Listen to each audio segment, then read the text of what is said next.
শোনো বন্ধু, জীবনটা একটা নতুন ভোরের মতো। প্রতিটা দিন নতুন সুযোগ নিয়ে আসে। পুরনো দিনের ভুলগুলো ভুলে গিয়ে নতুন করে শুরু করো। স্বপ্ন দেখতে ভয় পেও না। স্বপ্নগুলোই তো আমাদের বাঁচিয়ে রাখে।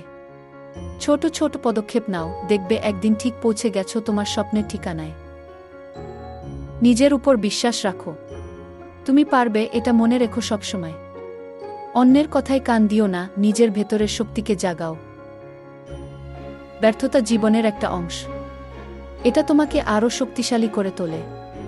ব্যর্থ হলে ভেঙে পড়ো না, বরং সেখান থেকে শিক্ষা নিয়ে আবার শুরু করো। মনে রেখো, অন্ধকার যত গভীর হয় আলোর মূল্য তত বাড়ে। জীবনে খারাপ সময় এলে হতাশ না হয়ে আলোর জন্য অপেক্ষা করো। সেই আলো তোমার ভেতরেই আছে। আজ থেকেই শুরু করো। একটা তালিকা বানাও তোমার লক্ষ্যের। প্রতিদিন একটু একটু করে এগিয়ে যাও। দেখবে সাফল্য তোমার হাতে ধরা দেবেই। শুভকামনা।